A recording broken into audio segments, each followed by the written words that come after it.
फिर से लेकर आ चुके हैं आप लोगों के लिए शाम की सभी ताज़ा और बड़ी खबरें। एक एक कर आपको सारी खबरों की जानकारी देंगे आज देश दुनिया में क्या कुछ हो रहा है। दरअसल दोस्तों सबसे पहली जो बिग ब्रेकिंग न्यूज़ आ रही है आप लोगों को बता दोस्तों, जी हाँ, एक बार फिर से बीजेपी नेता का विवादित बयान। जी हाँ, बोले 20-20 बच्चे पैदा करो। जी हाँ दोस्तों, तीरथ सिंह रावत का फिर से एक बार विवादित बयान आ गया, इसके बारे में आपको विस्तार से बताएंगे। वहीं पर अगली बिग ब्रेकिंग में हम आपको बताएंगे दोस्तों, जी हाँ, दरअसल आपको बता दें केजरीवाल ने खोला मोदी के खिलाफ मोर्चा, बोले किसानों की जमीन बेचना चाहती है सरकार, जी अपने पूंजीपति मित्रों के हाथ, इसके बारे में भी आपको विस्तार से बताएंगे। वहीं पर दोस्तों किसानों ने आलीशान घर तैयार किया ट्रॉली में। जी हां दोस्तों, 5 लाख रुपए की लागत से आलीशान घर तैयार कर लिया। दरअसल अब किसान ट्रॉलियों में ही घर बना रहा है, सरकार ने वहां पर बनाने को मना कर दिया है, तो जी हां रोडों पे, इसके बारे में आपको विस्तार से बताएंगे। वहीं पर अगली बड़ी खबर में हम आपको बताएंगे दोस्तों, जी दरअसल आप लोग बता दें शरद पवार का मोदी सरकार पर बड़ा हमला, बोले सरकार को जानबूझ के बदनाम करने की कोशिश कर रही है। जी भारतीय जनता पार्टी, अगर ऐसे इस्तीफे होने लगे तो बस हो गया, इसके बारे में भी आपको विस्तार से बताएंगे।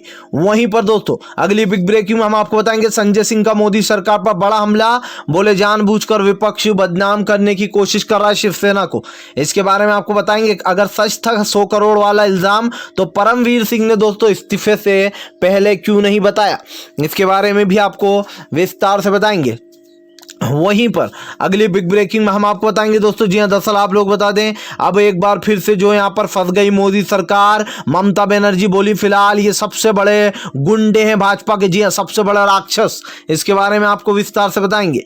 वहीं पर अगली बिग ब्रेकिंग में हम आपको बताएंगे दोस्तों संजय रावत का भी मोदी सरकार पर बड़ा हमला, बोले इल्जाम तो लगते रहे जी हां सरकारों पर, अगर ऐसे इस्तीफे लेने लगे तो सरकार चलाना मुश्किल हो जाएगा, इसके बारे में भी आपको विस्तार से बताएंगे। वहीं पर अगली बिग ब्रेकिंग में हम आपको बताएंगे दोस्तों तीरथ सिंह रावत पर के सवाल पर फिर से भड़के लोग, बोले इसको उठाकर फेंको सत्ता से बाहर। जी हाँ, लगातार विवादित बयान दे रहा। दरअसल दोस्तों तीरथ सिंह रावत ने अभी हाल ही में जींस वाला बयान ठंडा भी नहीं हुआ था कि अब उन्होंने कहा एक एक घर में 20-20 बच्चे पैदा करो। जी हाँ, इसके बारे में भी आपको विस्तार से बताएंगे। वहीं पर अगली बिग ब्रेकिंग में हम आपको बताएंगे, जी हाँ, दरअसल दोस्तों आप लोग बता दें लगातार मोदी सरकार सवालों के घेरे में। जी हाँ, बंगाल की जनता पूछ रही है आखिर कौन सा विकास कर दिया दूसरे राज्यों में मोदी जी ने जो यहां पर आकर बड़ी बड़ी जो यहां पर फेंक रहे हैं। जी इसके बारे में भी आपको बताएंगे। वहीं पर राहुल गांधी का मोदी सरकार पर फिर से दोस्तों एक बार पलटवार, बोले फिलहाल ये अडानी और अंबानी की सरकार है। जी हाँ, ये आप लोगों का कुछ नहीं करेगी, ये सिर्फ पूंजीपतियों के साथ में है, जी हाँ, गरीबों के साथ में नहीं, इसके बारे में आपको विस्तार से बताएंगे। तो सारी खबरें दोस्तों एक एक कर देंगे। फिलहाल खैर चलिए बढ़ते हैं सबसे पहली और सबसे बड़ी खबर की ओर। दरअसल दोस्तों आप लोग बता दें कृषि कानूनों को लेकर किसान को लगभग 4 महीने करीब हो गए, ऐसे में किसान नेता राकेश टिकेश ने बड़ा ऐलान कर दिया। जी हाँ, बोले फिलहाल सत्ता का जिनको बुखार चढ़ गया उनका बुखार उतार कर जाएंगे। जी हाँ, इस काले कानून को रद्द कराकर MSP पर एक्ट बनवाकर इस सरकार को समझा कर जाएंगे। जी हाँ, दरअसल दोस्तों आप लोग बता दें अब किसानों को सड़कों पर घर बनाने से सरकार रोक रही थी कि फिलहाल सड़कों को खराब ना किया जाए, उन पर घर ना बनाया जाए पक्के। अब इसको लेकर दोस्तों किसानों को की परेशानियां देखते हुए अब किसानों ने जो यहाँ पर गांव में ट्रॉलियों में आलीशान घर बनाना शुरू कर दिया। इन ट्रॉलियों में किचन है दोस्तों, बाथरूम है, लेटरिन है, सभी कुछ है। और यहाँ पर आपको बता दें इस ट्रॉली की सबसे खास बात यह है दोस्तों कि 5 लाख रुपए की लागत से बना हुआ घर है इन ट्रॉलियों में, और आलीशान ट्रॉलियां, इसमें आराम से किसान रह सकते हैं। सबसे बड़ा सवाल दोस्तों कि ये ट्रॉलियां जो लगातार जत्था का जत्था ट्रॉलियों का जो यहाँ पर बॉर्डरों पर पहुंच रहा है, जिसमें किसान आराम से अपनी बैठकर आराम से रह सकते हैं, और उसमें जो यहाँ पर दोस्तों बारिश धूप छाया सब चीज से बच सकते हैं। अब यहाँ पर दोस्तों सरकार को बड़ा डर लग रहा है क्योंकि किसानों ने एक लंबी तैयारी कर ली आंदोलन की कि फिलहाल अगर 2024 तक भी ये आंदोलन चलता है तो किसान इसी तरीके से डटे रहेंगे। किसानों ने फैसला कर लिया है कि वो यहाँ से हिलने वाले नहीं है। जी हाँ, और सरकार इस गलतफहमी में ना रहा है कि किसान यहाँ से उठकर चला जाएगा, ये किसानों ने साफ कर दिया। फिलहाल खैर चलिए हम बढ़ते हैं अगली बिग ब्रेकिंग की तरफ। बता दोस्तों अगली जो बड़ी खबर निकल कर आ रही, मोदी सरकार घिर गई। बंगाल में मोदी का भयंकर विरोध मुस्लिम समुदाय ने किया।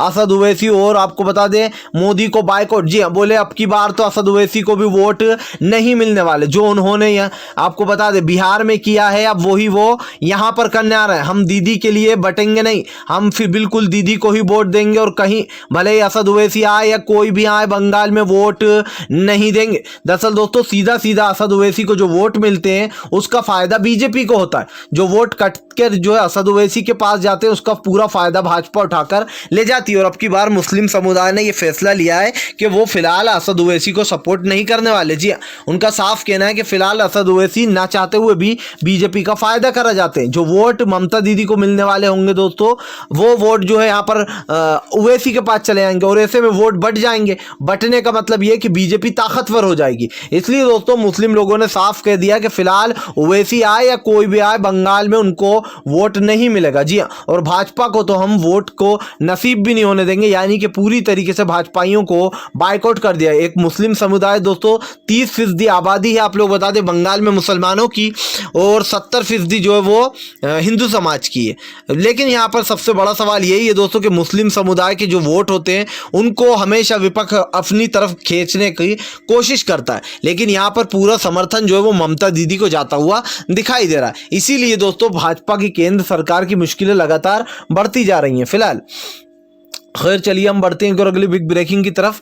बता दोस्तों अगली जो बड़ी खबर निकल कर रही है, फंस गई भाजपा की सरकार। एक बार फिर से दोस्तों संजय रावत ने बोला बड़ा हमला। जी हाँ, बोले ऐसे तो भाजपा के कई नेताओं पर बड़े बड़े आरोप है, अगर ऐसे कर जो यहाँ पर हम सबके इस्तीफे लेने लगे तो सरकार चलाना मुश्किल हो जाएगा। जी हाँ दोस्तों, भाजपा में 50 से ज्यादा नेताओं के ऊपर दोस्तों रेप मर्डर के आरोप है, लेकिन ऐसे मंत्री आज भी बीजेपी में शामिल है। और इस चीज को उठाते हुए संजय रावत ने कहा कि फिलहाल हमने अनिल देशमुख के ऊपर कार्रवाई हो रही है, इसमें क्या गलत है। अगर कोई भी किसी के ऊपर कुछ आरोप लगाए तो उसके ऊपर पहले कार्रवाई होगी, अगर वो दोषी पाया जाएगा तो ही उसके ऊपर सवाल उठेंगे। सबसे बड़ा सवाल दोस्तों ये भी उठता है कि फिलहाल अगर परमवीर सिंह जो कि कह रहे हैं कि 100 करोड़ रुपए वसूली के मांगा करते थे, अगर उनको ये सब कुछ पहले से पता था तो उन्होंने अपने इस्तीफे के बाद ये बात क्यों बताई। जब उनको निकाल दिया गया पुलिस फोर्स से, जब उनका इस्तीफा दे दिया गया, तब वो ये बात क्यों बता रहा है। इसमें बीजेपी की गहरी साजिश हो सकती है।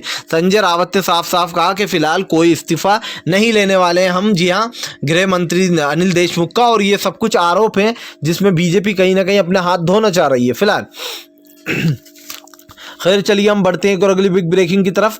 बता दोस्तों अगली जो बड़ी खबर निकल कर आ रही है, आप लोग बता दें फिलहाल एक बार फिर से अमित शाह की रैली से भीड़ गायब, बिलबिला उठे भाजपाई। जी हाँ, दरअसल दोस्तों आप लोग बता दें ममता बनर्जी के सामने नतमस्तक होती जा रही भाजपा की सरकार। भले ही दोस्तों बीजेपी ये दावा ठोकती रहे कि अब की बार 200 पार, लेकिन सच्चाई तो ये है कि बीजेपी के होश उड़ गए। एक तरफ जो यहाँ पर तृणमूल कांग्रेस का जबरदस्त प्रदर्शन दिखाई दे रहा है, तो वहीं दूसरी तरफ भाजपा की केंद्र सरकार सट्टे में आ गई। दोस्तों आप लोगों को बता दें पूरी तरीके से जो भाजपा है वो एक तरीके से ममता दीदी के सामने नतमस्तक होती गई है। अब इसको लेकर ममता बनर्जी ने भाजपा पर निशाना साधते हुए कहा कि फिलहाल भाजपा तृणमूल में गुंडे हो ना हो, लेकिन भाजपा में जो यहाँ पर सबसे बड़े दो राक्षस बैठे हुए हैं और वो हैं गृह मंत्री अमित शाह और मोदी। जी हाँ, ऐसे कर दोस्तों ममता बनर्जी ने जो यहाँ पर सबसे बड़े राक्षस बता डाला है हम दो हमारे दो को, यानी कि ममता दीदी के लगातार जो वारों से भाजपा परेशान हो चुकी है। जहाँ एक तरफ अमित शाह और मोदी जी दीदी पर निशाने साध रहे हैं, तो वहीं दूसरी तरफ दीदी मुंह तोड़ जवाब देती हुई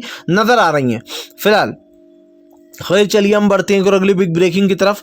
बता दोस्तों अगली जो बड़ी खबर निकल कर आ रही है, आपको बता दें एक बार फिर से भड़की प्रियंका गांधी का मोदी सरकार पर बड़ा हमला। बोले अडानी और अंबानी की सरकार, जी हाँ, किसानों की जमीन छीनकर अडानी और अंबानी को सौंपी जा रही है। दरअसल दोस्तों तीनों कृषि कानून को लेकर मोदी सरकार ऐसी घिरी है और असम में CAA का मुद्दा गर्म हो गया है, जिसको लेकर प्रियंका गांधी ने कहा कि ये केंद्र की जो सरकार है ये गरीबों की नहीं बल्कि ये अमीरों की है। जो अमीर है, जो पूंजीपति हैं, उनको पहले से ही और भी ज़्यादा अमीर बनाया जा रहा है। दोस्तों अडानी की जो संपत्ति है वो पहले से 2 गुना ज़्यादा हो गई है। वहीं दूसरी तरफ मुकेश अंबानी उनके पीछे, यानी कि पहले पर अडानी दूसरे पर मुकेश अंबानी। इसको लेकर ज़बरदस्त तरीके से मोदी सरकार घिरती चली जा रही है।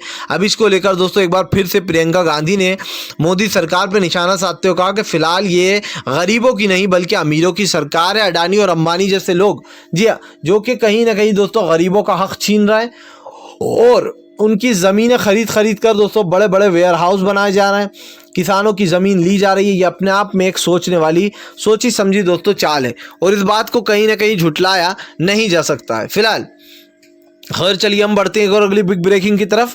बता दोस्तों अगली जो बड़ी खबर निकल कर आ रही है आपको बता दें, फिलहाल एक बार फिर से भड़के केजरीवाल बोले फिलहाल ये अमीरों की सरकार। जी दरअसल केजरीवाल ने बड़ा हमला बोलते हुए कहा कि फिलहाल किसानों को पूरी तरीके से ख़त्म करने की साजिश में है भाजपा की सरकार। आजकल दोस्तों जो भाजपा के दिन है वो काफ़ी बुरे चल रहे हैं, हर विपक्ष जो है भाजपा पर सवाल उठाता हुआ नजर आ रहा है। अब केजरीवाल ने मोदी सरकार को घेरते हुए कहा कि फिलहाल हम किसानों की सेवा में लगे थे, लेकिन भाजपा ये सोच रही है कि फिलहाल इनकी जमीन छीनकर अडानी और अंबानी को सौंप दिया जाए। जी हाँ, और जिस तरीके से ये काले बिल लाए गए ये किसानों के खिलाफ है। अरविंद केजरीवाल ने कहा कि हमने किसानों की कई हेल्प करी और इसी बात को लेकर केंद्र हमारे लिए भी काला बिल लेकर आ गई। आजकल तो दोस्तों झड़ी लग गई, मानो सरकार जो है वो विपक्ष को भी घेरने में लगी। जहां देखो नए नए जो है दोस्तों कानून लाए जा रहे हैं जिससे कि सामने वाली पार्टियां कमजोर हो जाएं। फिलहाल खैर चलिए हम बढ़ते हैं और अगली बिग ब्रेकिंग की तरफ। बता दोस्तों अगली जो बड़ी खबर निकल कर आ रही है आपको बता दें, घिर गई मोदी सरकार, अब नहीं आएगी सत्ता में। जी अब की बार दरअसल दोस्तों 2024 को लेकर सर्वे किया गया जिसमें पता किया गया है कि फिलहाल 2024 में मोदी जी का पत्ता साफ हो गया। जी हाँ, जिस तरीके से दोस्तों मोदी की लोकप्रियता गिरी है इसको लेकर अब विपक्ष ने भी जमकर निशाना साधना शुरू कर दिया, जिसके बाद बताया जा रहा है कि फिलहाल अब की बार मोदी का आना मुश्किल है। जी हाँ दोस्तों 2024 में जो चुनाव होने वाले उसमें अब की बार मोदी का सफाया होता हुआ दिखाई दे रहा है। जिस तरीके से लगातार बड़े बड़े फैसले लिए गए और उन फैसलों से न सिर्फ दोस्तों लोगों को नुकसान हुआ बल्कि कोई भी फायदा नहीं हुआ। इसको लेकर अब केंद्र की मोदी सरकार लगातार घिरती जा रही है सवालों के घेरे में। इसको लेकर दोस्तों लोगों ने भी जमकर जो यहाँ पर निशाने साधने शुरू कर दिए हैं। फिलहाल खैर चलिए हम बढ़ते हैं अगली बिग ब्रेकिंग की तरफ। बता दोस्तों अगली जो बड़ी खबर निकल कर आ रही है एक बार फिर से तीरथ सिंह रावत का विवादित बयान, बोले 20-20 बच्चे पैदा कर लेते। जी हाँ, अब तो समय निकल गया।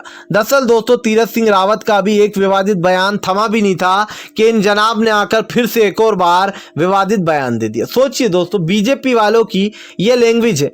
पहले इनका बयान आया था कि मैं लेडीज़ों देश में क्या फैला रही हैं, फटी जीन्स से पहनती हैं और देश के लोगों को बिगाड़ रही हैं, इसीलिए रेप की घटनाएं बढ़ रही हैं। इस तरीके का उन्होंने पहले विवादित बयान दिया था। अब इन्होंने एक और विवादित बयान दे दिया। उनका कहना है कि भैया लॉकडाउन में हमने गल्ला बांटा, जिसके घर 2 बच्चे थे उसको 10 किलो मिला, जिसके घर 100 बच्चे थे उसको जो यहाँ पर जिसके यहाँ 20 लोग थे उसको 100 किलो मिला, यानी कि 1 कुंटल मिला।